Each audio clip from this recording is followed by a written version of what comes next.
If you're a commission salon or spa owner working nonstop, barely paying yourself, and wondering how in the heck this became your life, you need a serious upgrade.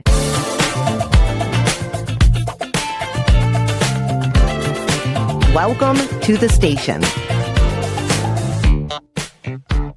Welcome to the station, the podcast built for salon and spa owners who are ready to build, grow, and scale without the burnout. If you're tired of the hustle not matching the profit, then you're in the right place. This is where we ditch the overwhelm and break down real leadership strategies, systems that actually work, and business models that put your profit first. It's where beauty pros become powerful CEOs. Let's be real.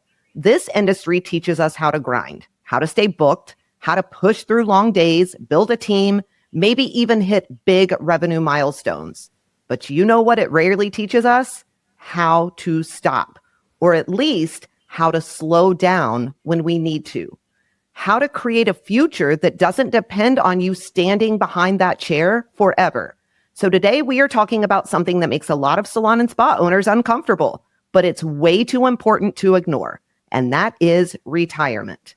Because the truth is, you can have a booming business, a wait list of clients, a team that absolutely adores you, and still have zero plan for what happens when your body, your energy, or your life starts asking for something different. And listen, I get it. You might think, I'll just sell the business when I'm ready, or I'll slow down when things aren't so crazy. But that day, it is never going to magically come. Someday is not a retirement plan, and 98% of salon and spa owners think it is. Hoping your business is going to take care of you later, that is a very, very risky game to play. This episode isn't here to scare you, not at all. It's just here to wake you up in the best way possible. Because if you've built something incredible already, imagine what's possible when you start thinking long-term, when you stop just building for today and you start securing the future that you deserve. Hey, Chandra. Hello. How are you doing? Doing good. It's been a crazy day already, but doing good. Awesome. Crazy days are one of the things that we all deal with. So I would like to know, do you think most owners even think about retirement when they're building their salon or spa? No, I don't think so. I think that's the last thing they're thinking about usually.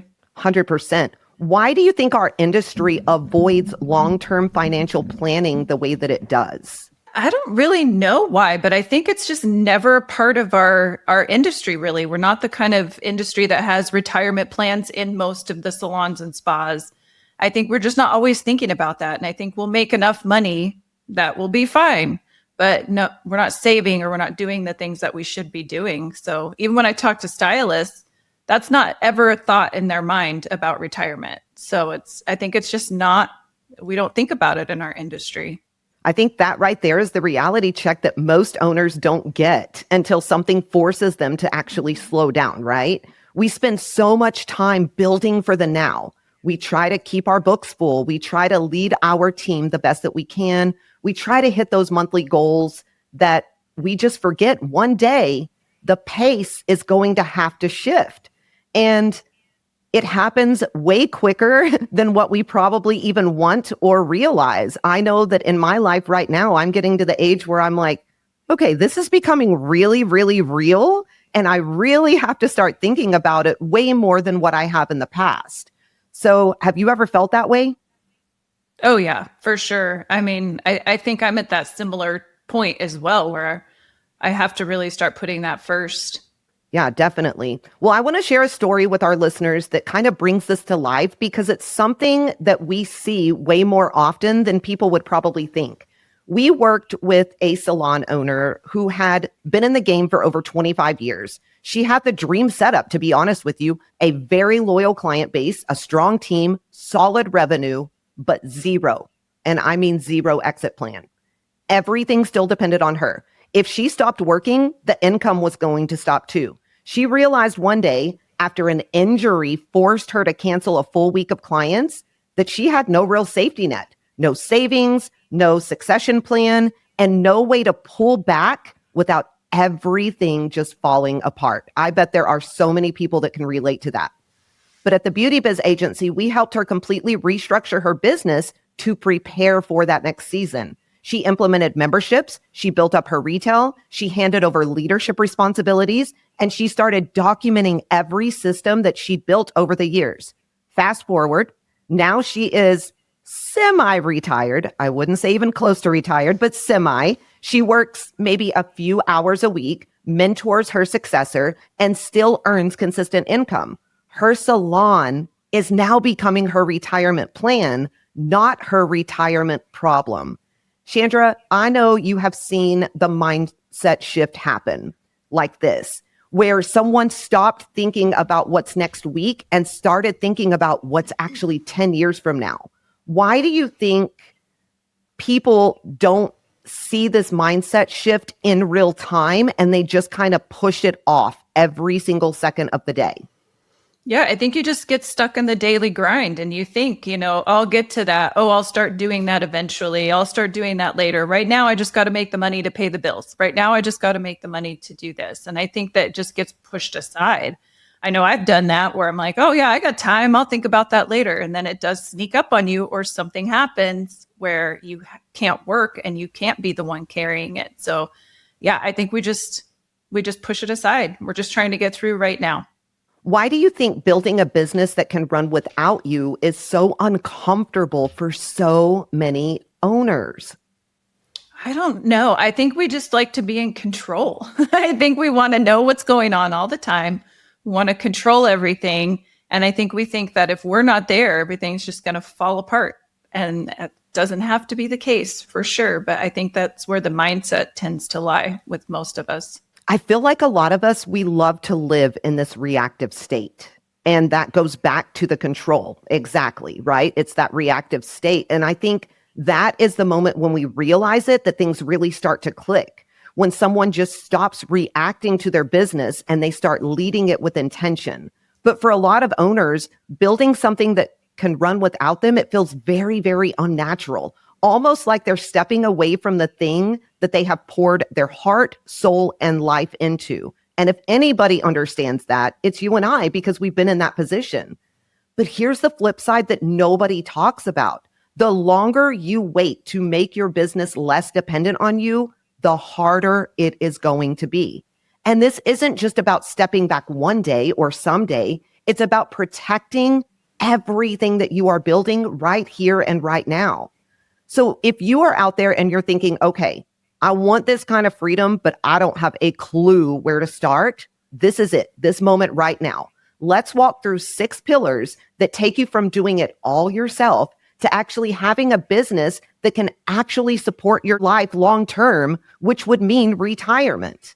And it all starts with creating a retirement-ready salon and actually defining what that looks like for you specifically. Because what it looks like for me and what it looks like for Chandra are 2 completely different things. And so each of you out there is going to be the same way. Here's the thing, most people never do this. They just keep saying, I want to work less, or I want to retire when I'm 80, right? But they don't actually put the numbers into it. So they keep making decisions based on today's survival, not tomorrow's security. Here are some things you need to ask yourself. What age do you actually want to stop working full time? Do you want to sell your salon? Do you want to keep it as passive income? Do you want to pass it on to somebody else? How much money are you going to need monthly in order to maintain the lifestyle that you actually want to live? And what will health insurance, travel, basic living, things of that, what is that going to cost you? Factoring in things as much as you can, like economy and the things that you dream of doing. Once you actually define that number, all you have to do is start reverse engineering that and moving your business toward it. If you know you need $7,000 a month, we're just going to throw a number out there. And that is going to allow you to comfortably retire, and your salon is only netting $2,000 for you right now, that should be a huge wake-up call. It's not about fear. It's about focus. Chandra, when you are coaching someone through things like this, how do you help them get clear on that financial vision if they've never thought that far ahead before? And that one can be kind of hard because sometimes when we start asking, like, what is that vision for you? How much do you need to make? they don't even know. They have no idea. So I think that one, it's definitely a process I think that we go through, and it's really helping them to understand, like, you can have whatever life it is that you are wanting, but you have to set it up in a specific way to get there. And I think once they start seeing those steps, seeing that mind shift and realizing that it is possible and they don't have to sell themselves short by saying, I only need 2,000 a month, it definitely opens their eyes, and they start to see that difference and start to realize, okay, now I have a plan to do exactly what I was hoping to do. And then they can start shifting that mindset in that direction. But it is a process for sure. Oh, definitely a process. And it also depends on your age, right? Like if you're 22 right now, you're thinking, retirement, I'm not going to need that much because I'm making so much money now, when in reality, that's not how it is. And it actually brings us into the next step. So let's talk about what actually happens to most beauty business owners. The money comes in and it goes right back out. You've got rent, you've got payroll, you've got supplies. There may be a little bit left over for yourself if you're lucky, if you're one of the lucky ones. But what's missing? It's a system, not just tracking, not just budgeting, but a real intentional system that tells your money where to go before it actually all disappears. This right here is what the Beauty Biz Agency focuses on. The Beauty Biz Agency profit formula is our answer to the industry's financial chaos. It doesn't just plug holes in your cash flow. It reroutes the entire river. It ensures that you get paid as the owner every single month, that profit is built into your pricing, not just hoped for at the end, that taxes don't blindside you like it does 90% of the people out there, and that you're allocating toward retirement and reserves. This system is not optional. It should not be optional for any salon or spa owner out there. Because if you don't control your cash flow, your business is going to control you forever. We have watched owners go from panic to pretty much peace in a matter of 60 days just by following this formula, because they can see further down the road. They can see better things on the horizon.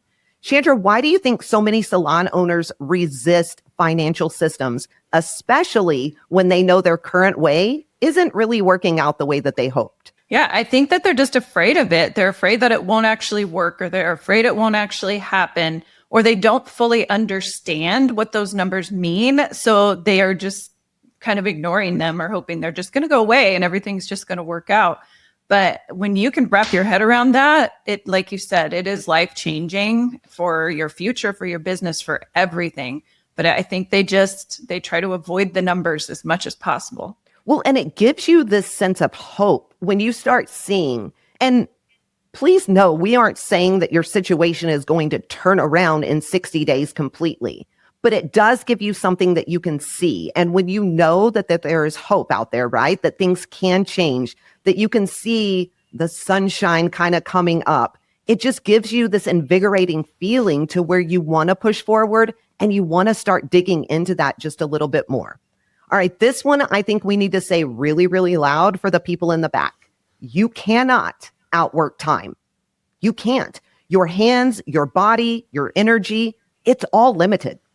And if your income is still 100% dependent on you performing services, you are building a business with a ceiling, and it's going to be a very hard one when you finally realize that you're hitting that ceiling.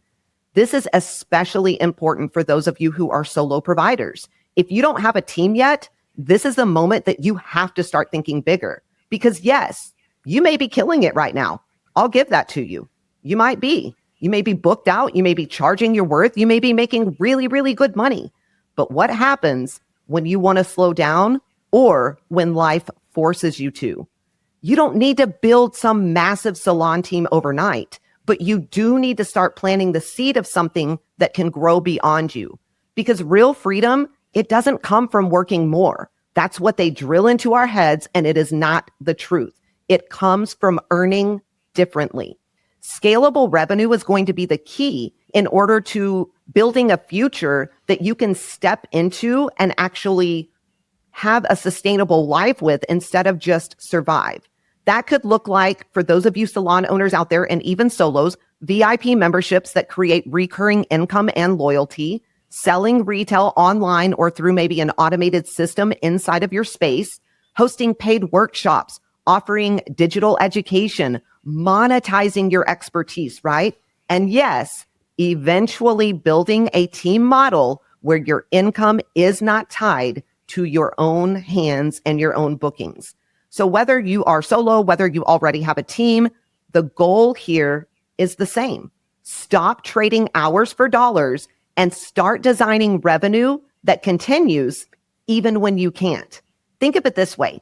Every dollar that comes in while you're sleeping, while you're resting, while you're vacationing, or maybe while you're mentoring somebody is a step toward freedom. You don't have to have 10 different streams or 50 different streams. You need one solid one that doesn't rely on your presence. Chandra, what is one scalable income stream that you think most salon owners overlook, but that could really change the game if they actually focused on it? I think memberships is a huge one. I think that that's something that we aren't very clear on sometimes. So I think we don't dive into that side, but we've been exploring a lot of that stuff, and it makes a huge difference in that passive kind of income, that income that's constantly coming in. And you're going to be booked, even if it doesn't look like it on this. Like if you have a lot of white space, that's going to fill up. And if it doesn't, you still have that residual income coming in from those memberships. So that's definitely one area that I would look at bringing into your business if you don't have that. Yeah, I think that's a great one. I think it's something that gets overlooked 9 times out of 10, right? We see a lot of the chains that do it, massage places, especially estheticians, things of that nature. But for hair salons, people just overlook it all the time. And it is a great source of recurring revenue that you can have in your business. Something is nagging me, and I feel like we have to go back to this control thing just a little bit, because you and I know it's where most people get stuck. It just is. You've spent years being the glue in your studio. Every client, every team issue, every schedule change, it all runs through who? Through you. It's going to make you feel needed. I get that. But it also means your business is completely dependent on you. That is never going to be scalable. And it's never going to be sellable either. That's something that people don't think about. It's really not even sustainable when you break it down. A true retirement-ready salon, it has systems and it has people in place that can lead without you. That means you've got to document how things are done. You've got to build a leadership ladder. You've got to let go of micromanagement and start building up trust. You have to invest in someone who can one day run the show for you. It doesn't matter if you are years or decades away from retiring. You have to start training your replacement immediately. That's how you create sustainability. That's how you make sure the business is going to keep growing, even when you're ready to step back, take a vacation, no longer be there, whatever it is. It's not that you're stepping away right now. It's not that you're stepping away today, but because smart owners build for the day that they eventually will step away.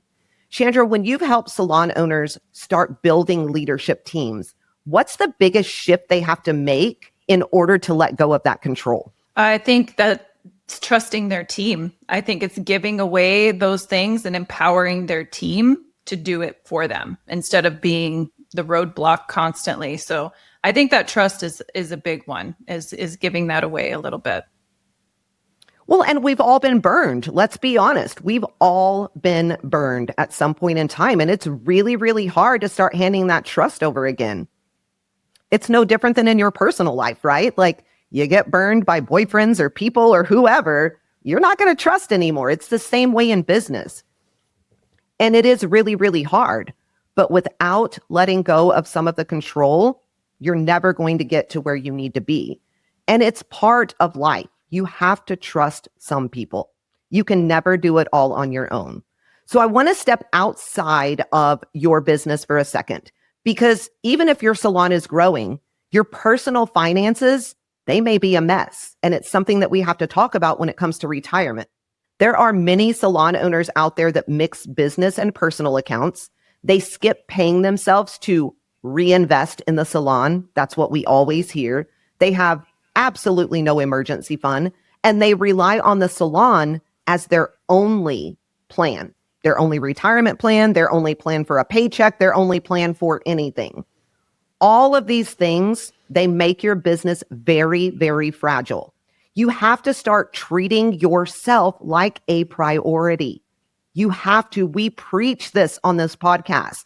You have to pay yourself a livable wage through your payroll or through draws or through something. It needs to be done legally. You need to open a retirement account, IRA, solo 401k. I don't care what it is, something. You need to set aside a percentage of profit into this personal reserve.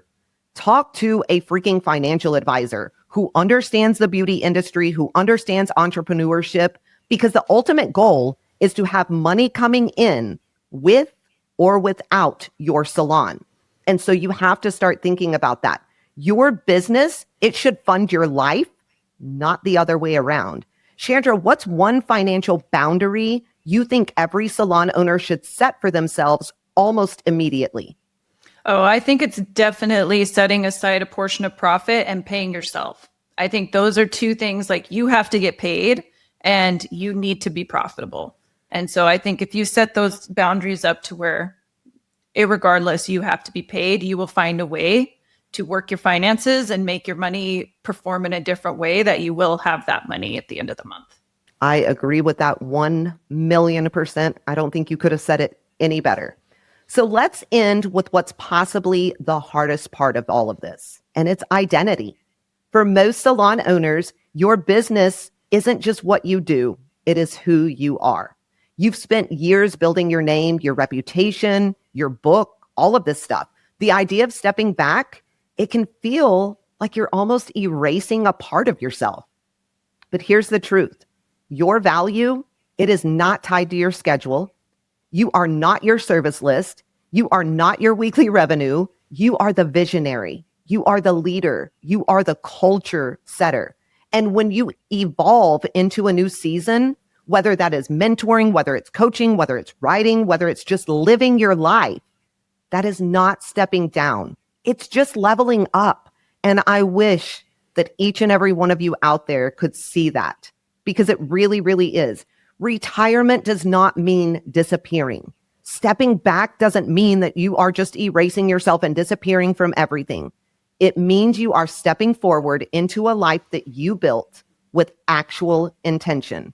Chandra, what would you say to the owner who knows that they are ready to start stepping back? Like, they have to do this, but they are scared not to be the face of the business any longer? I think you just have to shift your mindset, because you still technically are the face, like you said, at the top, but you're not the one that's doing all the things anymore. You're not the one that they're constantly calling to ask for help or to do this or to do that. You're still, like, the visionary, I think, is the most important part of your business. And so you're still there, but you're just there in a different way. And I think you have to start thinking about it that way and elevating yourself to that position in your company, instead of just being the person that's the fireman, just putting out fires, and you're trying to control every little thing and you're micromanaging everybody. And that's really not how it's ever going to be successful. So really just shift that mindset into that other position in your company. And I love it when my employees are the face of my company. I'd rather be behind the door, behind the scenes. Like, I don't want to even be around. So I'm like, let them do it. Let them be the all-stars, the superstars, And so I think you really have to, hand that over to the people you're building, and you just kind of be up there in the background, making those hard decisions and making everyone more successful. Yeah, that visionary role is so huge. People do not give it the credit that it deserves. It is massive. It's amazing. It's fun. I absolutely love it. Like, I would never go back to being in a different role in my business now that I've actually gotten to play that part. I love it. So before we wrap up, let's dive into a listener question that kind of ties directly into today's conversation.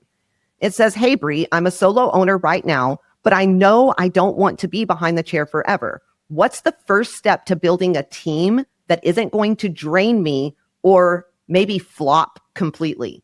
I think this is a great question, because a lot of people, they wait until they are completely burnt out before they even think about building a team. The truth is, if your end goal is to step out of the treatment room, out from behind the chair, and build a business that actually supports you long term, this is where it all starts. It's where it all begins. And no, the first step isn't just posting a hiring ad like everybody would think. It's getting your business ready. So before you bring anyone in, you've got to build the foundation. You need clear service protocols. You need systems for everything. And when I say everything, I mean everything. You need a pricing structure. You need onboarding processes, and you need leadership expectations. If you skip that, you are going to hire chaos. And chaos, it is going to cost you time, money, and honestly, your peace of mind. But the other piece of this is going to be your mindset. You have to go from solo doer to CEO thinker. That means you've got to start asking yourself questions. Where am I still holding on too tightly, or where do I see myself having control issues once I start creating this team? What tasks can someone else do with very little training and a lot of trust? Am I building a business that I run, or one that runs me? And this is where, in my opinion, coaching changes the game. Because if you've never built a team before, trying to figure it out as you go, it can be very, very exhausting and very, very expensive. A salon business coach, they give you the roadmap, the accountability, and the support so that you can make sure you're doing it the right way without burning out, without making costly mistakes, without getting extremely frustrated. So if you are serious about building something that lasts and not just filling up your books for another year, don't do it alone. Get help, learn the systems, and invest in guidance that is going to help you grow smarter. Chandra, do you remember the moment that you realized you needed to start building a team for where you were going, not just where you were? Yeah, I mean, I hit the glass ceiling, right, that most of us hit. And I was either just going to continue cranking behind the chair forever, or I could move into something different. And I knew I wanted a team from the beginning, but that was kind of the turning point that sort of pushed me into taking the step. And I mean, it was either you just stay here or you do something more. And so I couldn't do that forever. So I took the leap and started building a team. I think that's what happens to the majority of us. We hit that glass ceiling, and I don't care what anybody says, every solo out there is going to hit it at some point. There's no more time in the day. You can only raise your prices so much, and then it's just all on your shoulders. And you can keep doing that 20, 30, 40 years. But what is that going to serve you in your future? How is that going to serve you in your future? So it's something you really want to think about. Chandra, I would love to know what mindset shifts you had to make in order to lead your team instead of just working beside them. Yeah, I mean, I actually clearly remember this because I thought I would just hire people like me and they would crank behind the chair and everything would just be great. And that's not how it goes. And so I definitely struggled in the beginning switching over to business owner mindset versus service provider mindset, because I had to create those systems. I had to scramble to create those systems because I did it backwards. Instead of getting help and figuring it out with somebody who has done it before, I just figured I knew and I just did whatever I wanted anyways, and I didn't know what I was doing. So I definitely think when you jump into that, you have to switch your mindset first into that leadership role. You can't put yourself on the same plane as the employees that you hire. You can't just think you're going to hire other people who want to work the way that you work and that's the way it's going to be, because that's just not. That's like a unicorn. Like, that's not a thing. And so you definitely have to have that mindset shift. And that was my turning point for sure, was realizing, oh my gosh, I have no idea what I'm doing. I don't know what to do with these people. They're not listening to me. Let's start from scratch. Well, and it's such a huge misconception in this industry because everybody thinks that we can just all work together harmoniously, and you can, but every team has to have a leader. Every business has to have a leader. And if you aren't that, then somebody else is going to step in and they're going to be that. And then they are going to represent you, your business, and your brand in a way that you don't want. And so you can have a harmonious team, but you have to have a leader. And it does take a very big mindset shift. So let's bring this all full circle. If you've been so focused on building your business for today that you haven't even thought about tomorrow, just know you're not alone. I did this for the longest time. Chandra has admitted to it as well. But now you know better. You've heard this podcast, and that means you get to start doing better. Retirement is not a far off fantasy. It's not. I'm telling you, I've gotten old really, really quick. Those 20s may go a little slow, but once you hit a certain point, it starts flying by. It's not about quitting the industry. It's not about walking away from everything that you've built. It's about creating options, flexibility, peace. It's about finally having the freedom to decide how you work, when you work, and honestly, whether you want to work at all or not. And that is never going to just fall into place and happen, or very rarely does it. It's not a matter of waiting until you're ready either. It's something that you have to plan for on purpose. It starts with how you manage your money, how you structure your business, honestly, and how you take care of you as the owner and not just the provider. So if you've been sitting in the tension of knowing something has to change, but not knowing where to start, this is your sign. This episode right here. Don't put it off. Start building your future right now today. And if you need help, that's what we're here for. Visit thebeautybizagency.com to check out our coaching programs, masterclasses, and all the tools that we've created to help you go from burnout behind the chair to building a business that supports your life and your legacy. Chandra, what would you say to the salon or spa owner who is terrified to even look at their financial future, let alone plan for it? I think that it's not going to change and you're just going to end up in a bigger hole. So you have to you got to suck it up and look at it and just get over it and start making changes, because the only way that you can start creating success financially is to know your numbers and to know what you're doing in your business and assigning your money to distribute it in different ways that make sense and that actually will set you up for future retirement. I can't think of a better way to wrap up this episode. Very well said. Thanks again for spending time with us today. Be sure to subscribe to the show so you don't miss what's coming next. Send this episode to fellow beauty bosses who have been grinding without a plan, and follow us on all platforms to stay connected. Chandra, where can our listeners find us? Yeah, follow us on Instagram or Facebook at the Beauty Biz Agency, or on TikTok at Beauty Biz Mentors. And you can also shoot us an email at admin@thebeautybizagency.com. If you guys have any questions you would like us to answer on the air, or if there's anything that you would like us to address or go over, let us know, because we love being able to do that for our listeners. So we would love to hear from you. Absolutely. This is the station where beauty pros become powerful CEOs. Lead like it matters, build like it lasts, and don't settle for anything less than freedom and profit. Now go out there, make bank, run the show, and ditch that chair. Until next time, keep slaying those business goals with a whole lot of swagger.